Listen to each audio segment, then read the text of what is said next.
Hey Fools, Austin Smith, editor over at Fool.com, here to hit on some of the big investing storylines you've probably seen come across your radar and provide a reaction maybe how you should be playing them and what you should be thinking about them. So, Supervalu. Company recently announced that they're going to be closing a lot of their locations and just, pile this onto the evidence that this company's had a really rough road, right? They cut their dividend, their shares have been dragged through the mud, they continue to be debt laden, and now there's rumors that they're going to be shopping around some of their divisions for PE to gobble up. And, I look at this company, I see a company where it's likely going to get harder before it gets better, if at all. They're incredibly cheap on paper, so I wouldn't count them out. They're incredibly cheap to free cash flow, but things are very difficult. Remember, this is an environment now where grocers are quickly losing power. Unless you're Whole Foods and you have some sort of niche that you can really play off and dominate, things are going to be very hard because a lot of grocery sales are increasingly going to broadline retailers like Dollar General, Walmart, and even Target. So that's why it's so important for a company like Supervalu to roll out their Save-A-Lot locations, which are smaller, more urban focused, and they can compete more closely with those Dollar Generals of the world and sort of stem the tide that we've seen the dollars moving towards those broadline retailers. So Supervalu, a company that's had an incredibly tough time, they're still very cheap on paper, so don't count them out, but it is likely to get worse before it gets better. And now, moving over to Walgreens, this company saw a 4.5% sales decline in August, down to $5.85 billion from $6.12 billion in 2011. Their comparable store sales were down 8.2%, which is, God, that is an awful number. Now, Walgreens is blaming Express Scripts here. Frankly, I blame Walgreens because they're the ones that slammed the door in Express Scripts' face in the first place, and then Express Scripts teamed up with Medco and Walgreens realized that, oh, crap, those guys were actually pretty valuable to us. So they've kissed and made up, and they resolved issues in July, and starting in this month, September, Walgreens is going to resume Express Script prescriptions. But Walgreens shareholders, that doesn't necessarily mean the clouds are going to part for this company, right? I'd still stay away. And I'm going to harken back to a quote from CVS management here that the pharmacy customer is one of the hardest customers to gain and the hardest customers to lose. Well, Walgreens did a really good job losing those customers and pushing them into the arms of competitors like CVS and Rite Aid.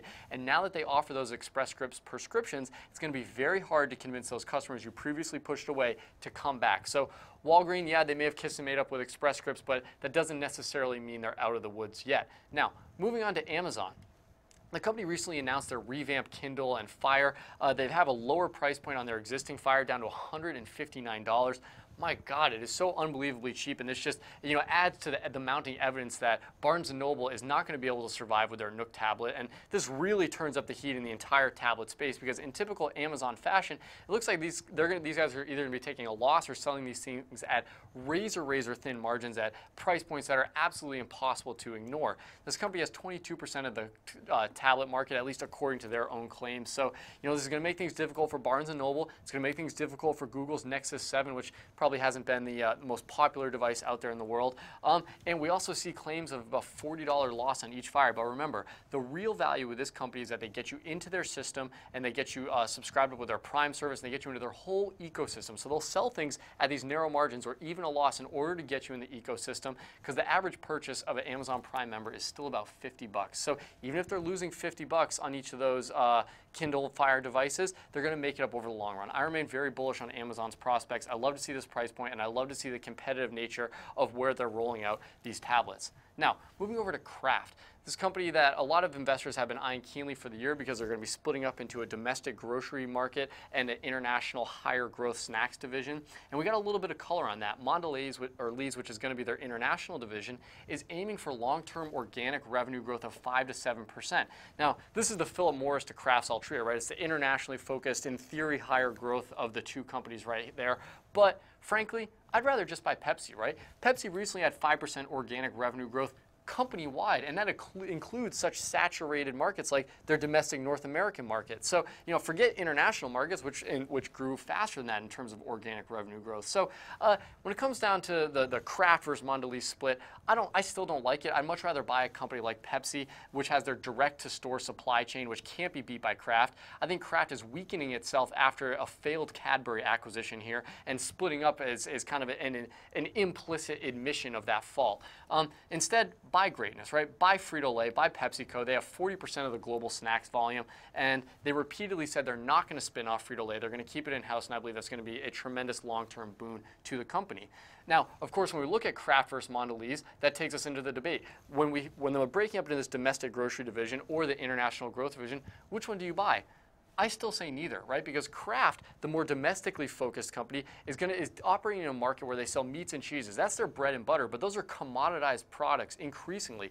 We see private label dollar volume growing by 3.9% in all mass outlets and by 5.1% at grocery stores. That makes it very difficult for a company like Kraft, which has these heavily branded meats and cheeses, to continue to charge a premium. They're going to have to lower their prices to compete with those private label brands. But then looking over at Mondelez, we've got a company that's going to have foreign exchange headwinds that I'm not a fan of. And I think when it comes down to buying a company like Mondelez, I'd rather just buy PepsiCo. They can better weather difficulty both domestically and internationally because they're going to have a foot in both camps. They have a better supply chain. They have, in my opinion, better brands. And Frito-Lay still makes up 40% of the snack market. So when it comes down to Kraft versus Mondelez, which one do you want to buy? A lot of people are looking at the Altria, Philip Morris metaphor here. I say buy neither. I don't like either. I think you've got better options out of Nestle, PepsiCo, and other companies in this space, frankly. Now, China, the country that's been on everybody's lips the last few years. We see all these worries about slowing Chinese growth. Well, you know what? It may be slowing, but it is still growing. And one of the things that's lost in that is even though China's GDP growth may be slowing a little bit, remember that hidden within that is that they're increasingly becoming a more consumer-focused economy. And now China makes up 25% of the world's luxury buys, a five-fold increase from 2007. But over the same time, the Shanghai Stock Exchange is actually down, and that's because of that shift towards a more consumer-focused economy, which of course is going to be growing faster than their GDP growth within that. So, and that's because we see middle-class mobility is still strong. We see a swelling of the middle class, and I believe that's going to help a lot of domestic companies like Nike, Yum Brands, McDonald's, Starbucks, all of which are making big bets on China because they recognize that paradigm shift.